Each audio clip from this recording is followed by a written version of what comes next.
Welcome to ages news. ముందుగా headlines. సింహగిరిపై స్వామివారి తిరువీధి పల్లకి సేవ, అధిక సంఖ్యలో పాల్గొన్న భక్తులు. కేంద్ర హోంమంత్రి అమిత్ షాతో మంత్రులు లోకేష్, అనితల భేటీ. మొంతా తుఫాన్తో రాష్ట్రంలో 6,352 కోట్ల మేర నష్టమని వివరించిన లోకేష్. ఖరీఫ్ సీజన్లో రాష్ట్ర వ్యాప్తంగా 1,77,934 మంది రైతుల నుంచి 11,93,743 మెట్రిక్ టన్నుల ధాన్యం సమీకరణ. పౌర సరఫరాలు మరియు వినియోగదారుల వ్యవహారాల శాఖ మంత్రి నాదెండ్ల మనోహర్ వెల్లడి.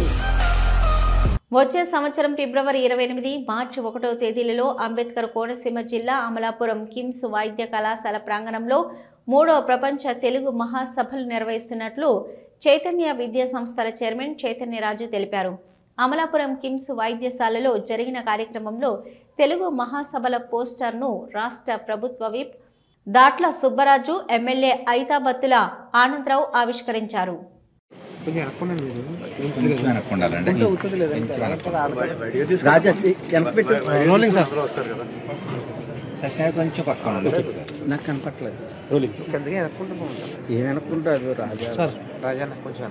మూడవ ప్రపంచ తెలుగు మహాసభలు అమలాపురం ఉన్నటువంటి కిమ్స్ మెడికల్ కళాశాల ప్రాంగణంలో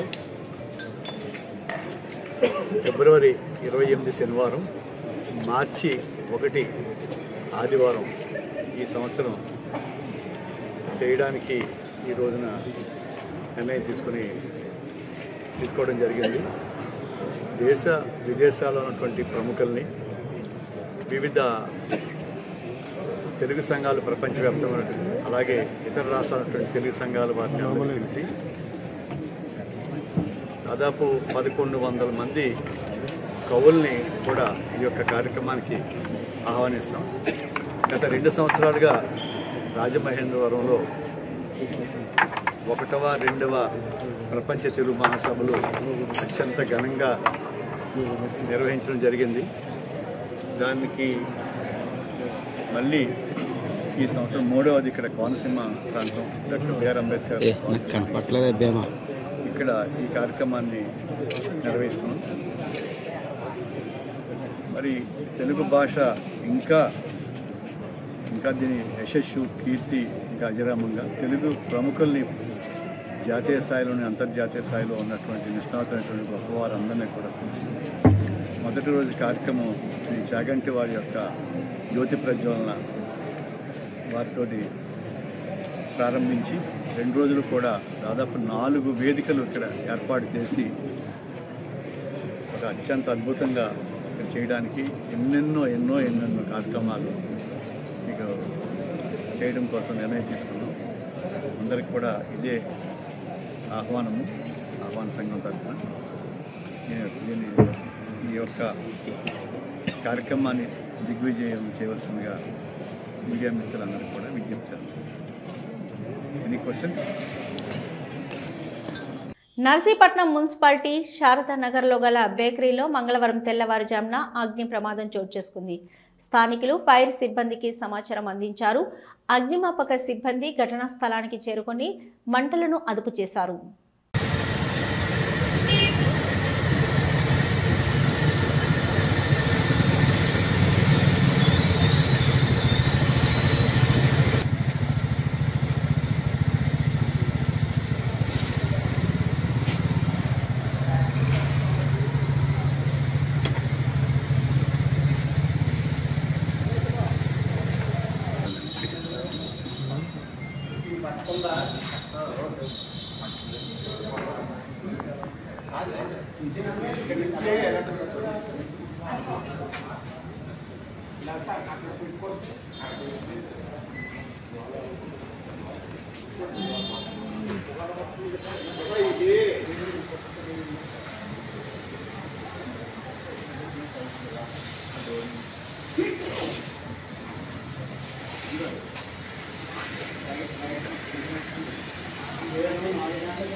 సత్తుపల్లి అడవి ప్రాంతంలో వన్యప్రాణులను వేటగాళ్లు వేటాడుతూ అక్రమ వేట కొనసాగిస్తుండటంతో DFO Siddharth Vikram Singh, IFS and FDO Manjula, ACF నేతృత్వంలో జిల్లా టాస్క్ ఫోర్స్ మరియు సత్తుపల్లి అటవీ శాఖ అధికారులు సంయుక్తంగా ప్రత్యేక దాడి నిర్వహించి విచారణ చేపట్టారు.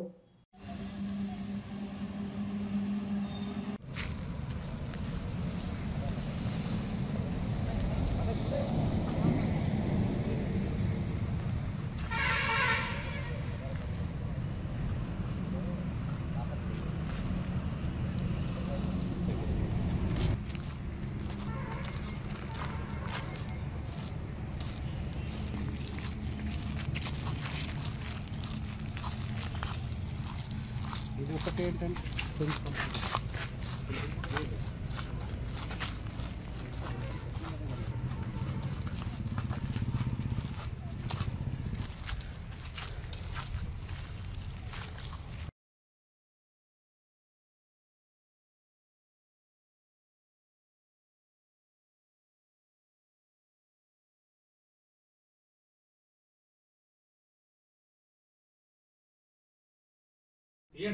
పేముంది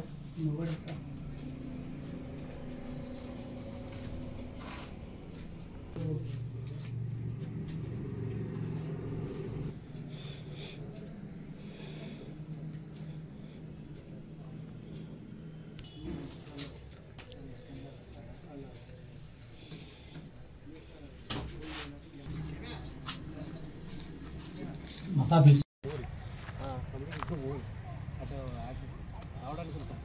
లోపల ఫెన్సింగ్ ఏం లేదు, గోడ గోడకి జాయిన్ చేశాను.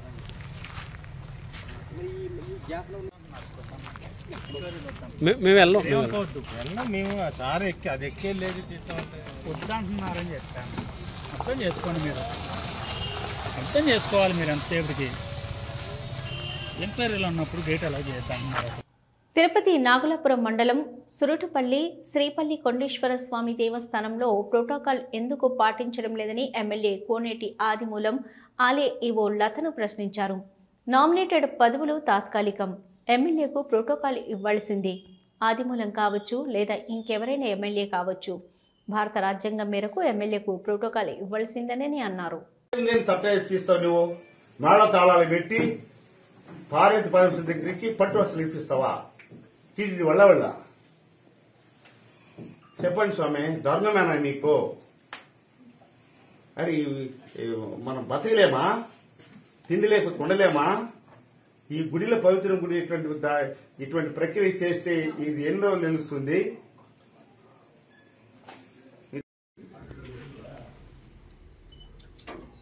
ఇది కలెక్టర్ ఇచ్చాను, నేను కలెక్టర్ పెట్టుకున్నాను. నా కోసం కాదు ఇది. భవిష్యత్తులో ఏ ఎమ్మెల్యే వచ్చినా కూడా ఒక ఆదిమూల ఎమ్మెల్యే కాదు, ఎంతో మంది రావచ్చు.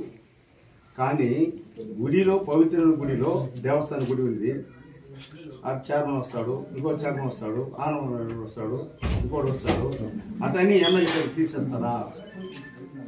తీసేస్తారు. చెప్పు నీవట చైర్మన్ ఎవరు రావచ్చమ్మా, ఎమ్మెల్యే పేరు తీసేస్తారా?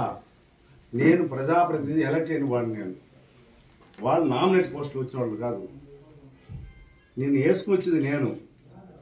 ఆ రామస్వామి తీసేసి 4 లెటర్ పెట్టి వేసుకొచ్చిన మంచి బిడ్డ అనేసి ఈ ఊళ్ళో 4-7 ఏళ్ళు నేను పెట్టాను. నేను నీవేం చేసావు? నువ్వు ఇతరుల కన్సర్న్ ఎవరమ్మా తట్ట ఎత్తాల్సింది? తట్ట ఎవరు ఎత్తారు మా గుడిలో? ఒక ఎమ్మెల్యే ఎత్తాలా తట్ట, పట్టు వస్త్రాలు. ఒక చైర్మన్ ఎత్తాలా, 3వ వ్యక్తి తట్ట ఎత్తారా పట్టు వస్త్రాలా? ఎవరు నేర్పించారు మీకు ఈ విద్య? నా కోసం కాదు, భవిష్యత్తులో కూడా భగవంతుడు ఈశ్వరుడు మొట్టికెళ్ళేస్తాడమ్మా.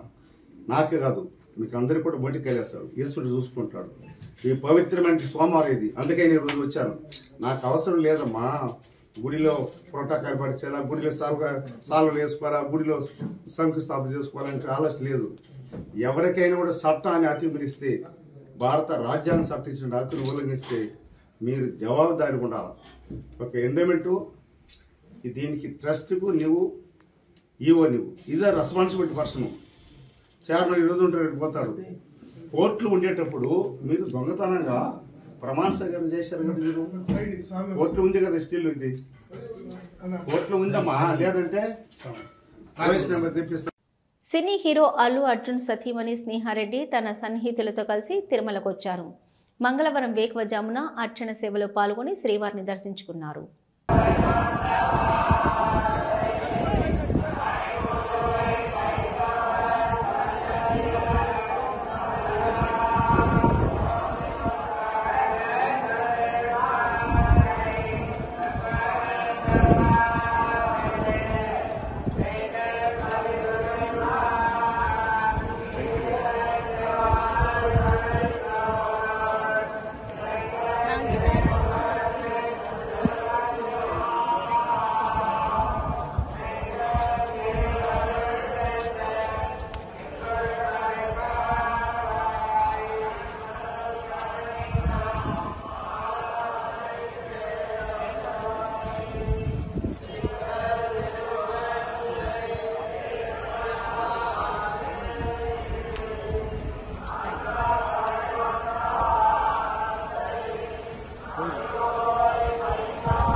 శ్రీ వరహాలక్ష్మి నృసింహస్వామివారి దేవస్థానంలో ఏకాదశి పర్వదినాన్ని పురస్కరించుకుని సింహగిరిపై స్వామివారి తిరువీధి పల్లకి సేవ అత్యంత వైభవంగా నిర్వహించారు. ఈ సందర్భంగా శ్రీ వరహాలక్ష్మి నృసింహస్వామి అమ్మవార్లను సుందరంగా అలంకరించి పల్లకిలో ఉంచి నాదస్వర వేద మంత్రాలతో బేడా మండపంలో ఊరేగించారు.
పల్నాడులో అభివృద్ధిపై బహిరంగ చర్చకు రెడీ అన్నారు మాజీ ఎమ్మెల్యే కాసు మహేష్ రెడ్డి.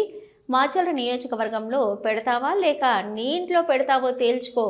జూలకంటి బ్రహ్మారెడ్డి కాసు మహేష్ రెడ్డి ఒక్కడే వస్తాడు, లెక్కలతో వస్తాడు, లెక్కలు తేల్చుకొని పోతాడు అని తేల్చి చెప్పారు కాసు మహేష్ రెడ్డి.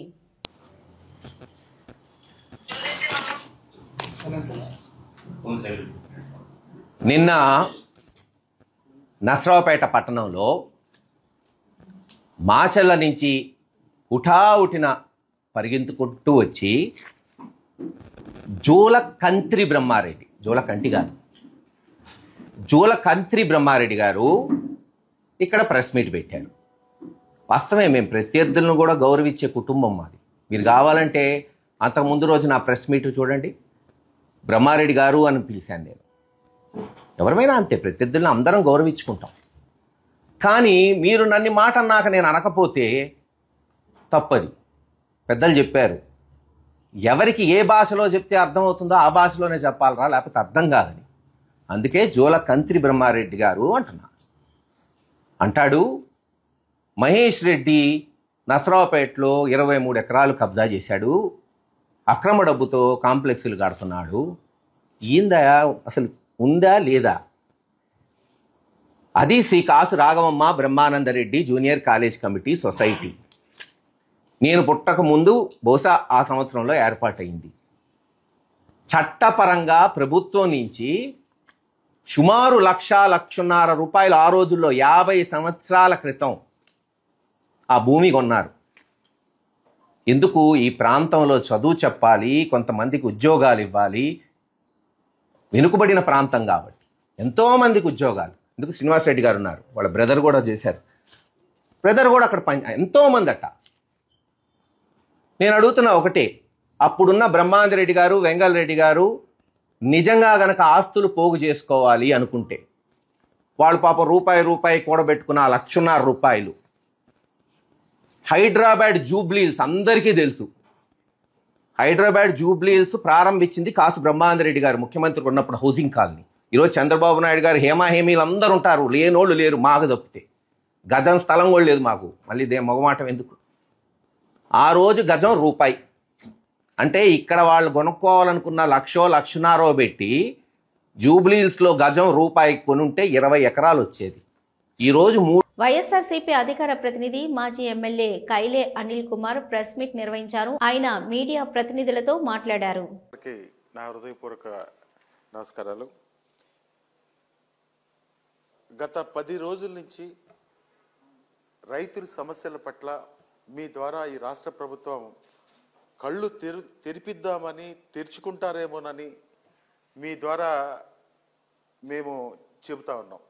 కానీ బేసిక్గా ఈ టీడీపీ ప్రభుత్వం వచ్చిన దగ్గర నుంచి కూడా ఈ రాష్ట్రంలో వ్యవసాయానికి ఒక శాపంగా తయారైందని చెప్పి ఈ సందర్భంగా గుర్తు చేసుకోవాల్సిన అవసరం వస్తూ ఉంది. చంద్రబాబు నాయుడు గారు ఎప్పుడు సీఎంగా ఉన్నా ఆయన ఎన్నికల ముందు రైతుల గురించి ఒకలాగా మాట్లాడతారు, ఎన్నికలు అయిపోయిన తర్వాత ఆయన ఒకలాగా మాట్లాడతారు. అంటే ఆయనకి ఏదో అపరిచితులు అంటారు కదా, ఒక ఎన్నికల ముందు ఒకలాగా, ఎన్నికల తర్వాత ఒకలాగా. ఎన్నికలు అయిన తర్వాత రైతులను మర్చిపోతారు.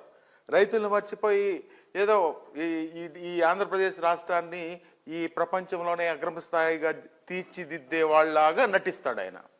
కానీ ఈ ఆంధ్ర రాష్ట్రంలో రైతుల పరిస్థితి ఇప్పుడు ఏంటంటే అగమ్య గోచరముగా తయారైంది. ఈ ఖరీఫ్ సీజన్లో ఈ రైతు ఎదుర్కొన్నటువంటి కష్టాలు, రైతు ఎదుర్కొన్నటువంటి బాధలు చరిత్రలో ఒక 15 సంవత్సరాలు వెనక్కి వెళ్తే ఏ రోజు కూడా ఎదుర్కొన్న పరిస్థితులు మనం ఎప్పుడు కూడా చూసుంటాం. ఎందుకంటే నాటేసే దగ్గర నుంచి విత్తనాలు అందించే విషయంలో ఇదివరకు రైతు భరోసా కేంద్రాలు ఉండేవి, విత్తనాలు అందించేవాళ్ళు. రైతు భరోసా కేంద్రాలు జగన్మోహన్ రెడ్డి గారు పెట్టారని చెప్పి వాటిని నిర్వీర్యం చేసేసి సరైన విత్తనాలు అందించలేదు.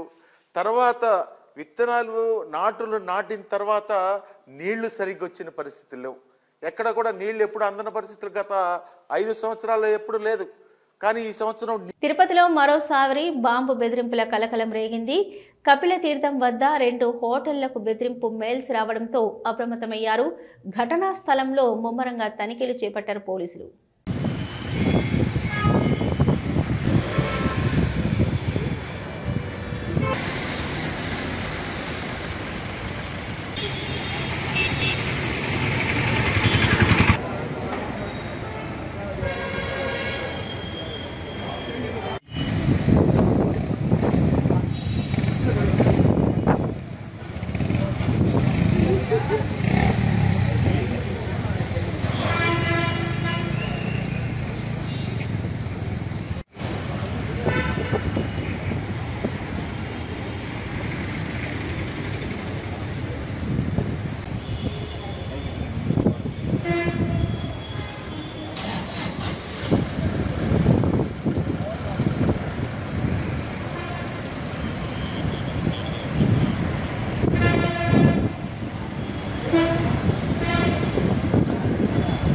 తిరుపతి జిల్లాలో శాంతి భద్రతల విషయంలో కఠినంగా వ్యవహరిస్తున్నాం.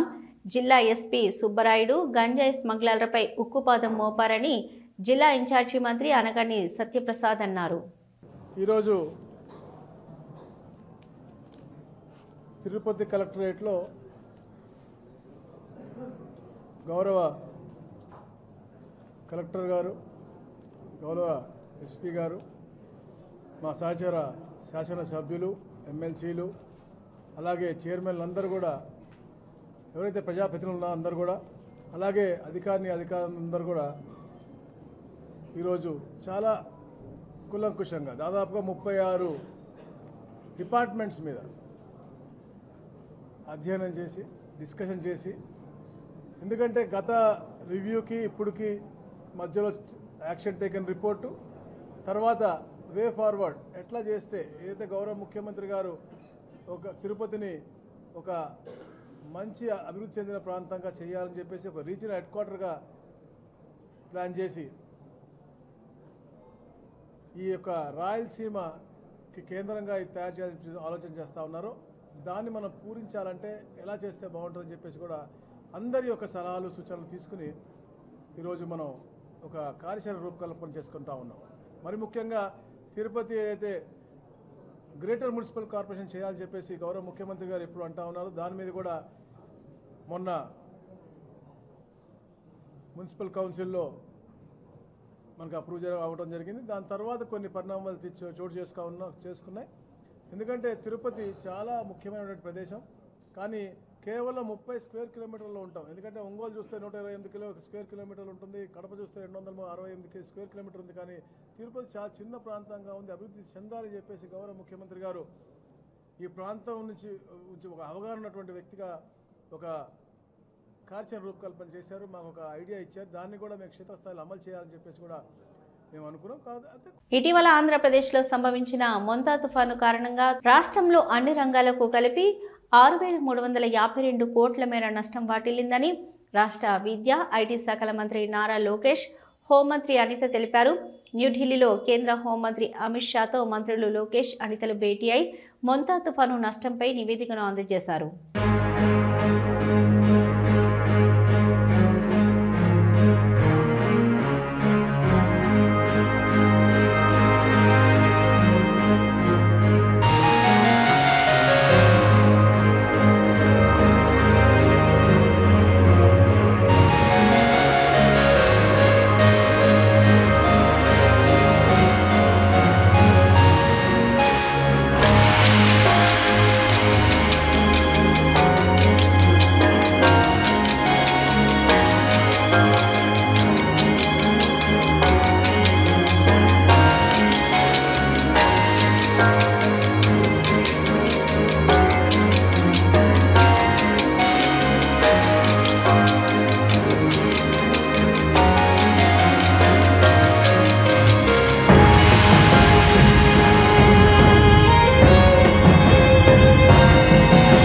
ప్రస్తుత ఖరీఫ్ సీజన్లో రాష్ట్ర వ్యాప్తంగా 1,77,934 మంది రైతుల నుంచి 11,93,743 మెట్రిక్ టన్నుల ధాన్యం కూటమి ప్రభుత్వం కొనుగోలు చేసిందని, రైతుల బ్యాంకు ఖాతాల్లో ఇప్పటివరకు 2,830 కోట్లు జమ చేసినట్లు ఆంధ్రప్రదేశ్ రాష్ట్ర ఆహార, పౌర సరఫరాల మరియు వినియోగదారుల వ్యవహారాల శాఖ మంత్రి నాదెండ్ల మనోహర్ వెల్లడించారు.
ఇవి ఇప్పటివరకున్న అప్డేట్స్.